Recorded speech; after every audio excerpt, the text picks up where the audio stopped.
Hi, greetings, fellow Slayers. Want to look at Buffy the Vampire Slayer Season 3, now continues on with Beauty and the Beasts. The night before a full moon, Willow reads from the Call of the Wild to an agitated Oz locked up in the library cage. Xander shows up for the second shift, or rather, snoozing. Meanwhile, Faith and Buffy are making a sweep around Sunnydale. Faith displays a cynical view of males, while Buffy dodges her questions. They talk about Scott and how much Buffy likes him, but is still planning to take it slow on account of her previous history with men. A boy, Jeffrey Walken, is brutally attacked in the woods. The next day, Buffy talks to Scott and his friends, Debbie and Pete, who are also a couple. Buffy reveals that she has to go and see Mr. Platt, the school psychologist. Debbie sees him too because she has success issues. Buffy gives Scott a quick kiss goodbye and leaves for her appointment. Xander and Giles find out about the murder the night before.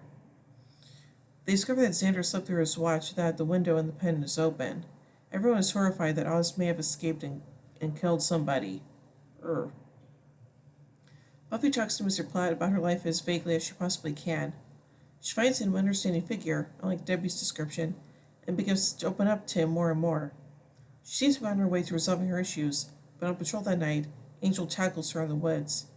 Animalistic, he's no match for Buffy, who chains him up in the Crawford Street mansion. He growls at her like an animal. She discovers a spot on the floor where she left his claddagh ring. It was scorched by Angel's body on his return. At the same time, Willow, Xander, and Cordy enter the morgue to inspect the mauled body. Willow seems the only one unfazed, but faints as soon as she is done collecting her samples. With everyone else unavailable, Faith stays in the library with Oz. Buffy comes in and receives a hard punch for startling her. Buffy sends Faith away and spends the night searching for answers about the return of Angel. The next morning, Giles finds her asleep around books about demon dimensions and Aklatha. She tells him she had a really vivid dream that Angel came back. Giles doubts it could happen, there being no recording of such an event. He goes on to explain that with time passing differently in hell, anybody who returned would have endured seemingly endless torture. Only with extraordinary character would one be able to have retained any semblance of oneself. Most likely they would have become a monster. Will arrives to inform them that her investigation was not conclusive. Buffy's anxious as she wonders if Angel was responsible. In the cafeteria, Buffy sits with Scott, whose mother is insulted by Pete along with the school counselor. Buffy decides to leave for the mansion, where she finds Angel huddled in a ball. She tries to touch him, but he jumps at her. She rushes out, scared. Pete and Debbie sneak into her room to make out.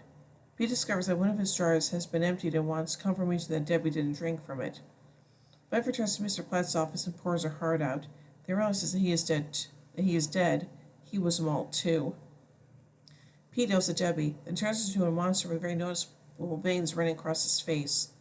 He tells her that he needed the substance before to turn into the monster, but now her grating voice is already enough for him to transform. He begins beating Debbie, then apologizes, turning back to his human self. She forgives him. Aww. In the library, the gang discuss the recent murder. As it happened during the day, Oz is exonerated to everyone's relief. Buffy's relieved that this also excludes Angel. The Scoobies must look for a murderer who kills during the day. Oz meets up with Debbie and gives her a steady note as promised. He notices her black eye, but she lies to Oz, telling him she fell on a doorknob. Lets her know that he will listen if she decides to talk. Meanwhile, Pete is watching and seething. Ooh. The gang have discovered the killer, and they leave Oz in the library to look for Pete and Debbie. Buffy and Willow find Debbie in the locker room and try to talk sense to her, but Debbie tries to defend Pete and his actions. Meanwhile, Angel breaks free from his shackles, and Pete finds Oz in the library. He turns into a monster and beats up Oz. As the sun sets, Oz becomes a werewolf that's loving the playing field. Buffy and the rest of the gang arrive to stop the fight, but Buffy tries to tranquilize Oz. Debbie deliberately pushes her tranquilizer to get away, and Buffy ends up shooting Giles. Buffy chases after Pete while Will and Faith follow Oz. After a struggle, Faith manages to hit and knock out Oz with a dart. Buffy follows Pete's blood trail, but he finds Debbie first. Despite her pleas and attempts to appease him, he kills her. Buffy finds Pete, but he knocks her to the ground and advances strangely on her. Angel arrives on cue and he and Pete begin fighting. After knocking Angel aside, Pete turns his attention back to Buffy. Angel gets back up and, using the chain still binding his wrists, snaps Pete's neck, killing him. Afterward, he turns his attention to Buffy and reverts to his human face, calling out her name before collapsing to his knees and embracing her in tears. Buffy begins to cry as well. The next day, it's revealed that Pete had concocted a chemical potion that turns him macho when he becomes afraid of losing Debbie, but eventually he became monstrous himself. Buffy tries to console Scott, who has lost two of his best friends. Buffy visits the mansion, where Angel sleeps are an apparent nightmare and shackled. Buffy reads from the Call of the Wild. Aww. So now let's take a look at some continuity surrounding this episode.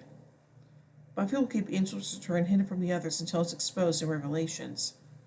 This is the second episode exploiting the werewolf mythos, following phases.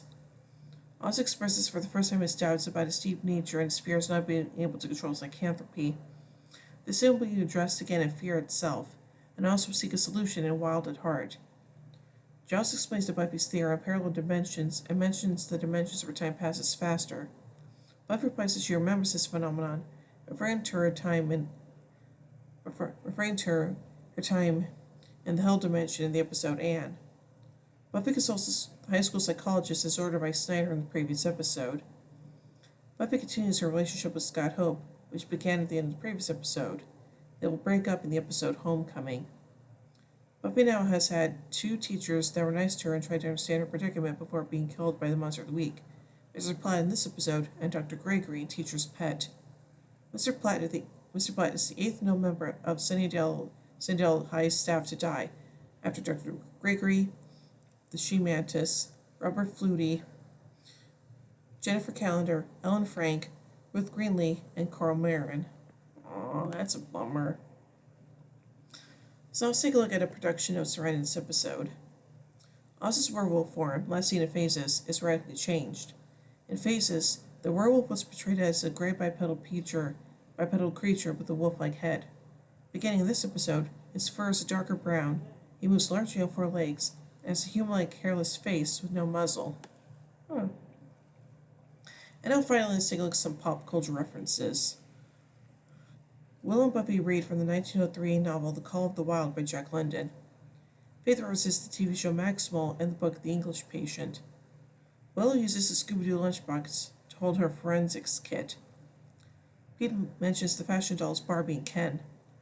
Buffy mentions Grimm's Fairy Tales, the collection of fairy tales by the Brothers Grimm. Willow compares Pete with Dr. Jekyll and Mr. Hyde from the 1886 novella Strange Case of Dr. Jekyll and Mr. Hyde by Robert Louis Stevenson. So overall, I think this episode is pretty good, and yeah, it is nice. Well, and yeah, it was nice to see Angel come back to save Buffy, so yeah. So overall, I give Beauty and the Beast 3 vampire steaks out of 5. When I tune in as we take the next episode, Homecoming. So, until then, here endeth the lesson.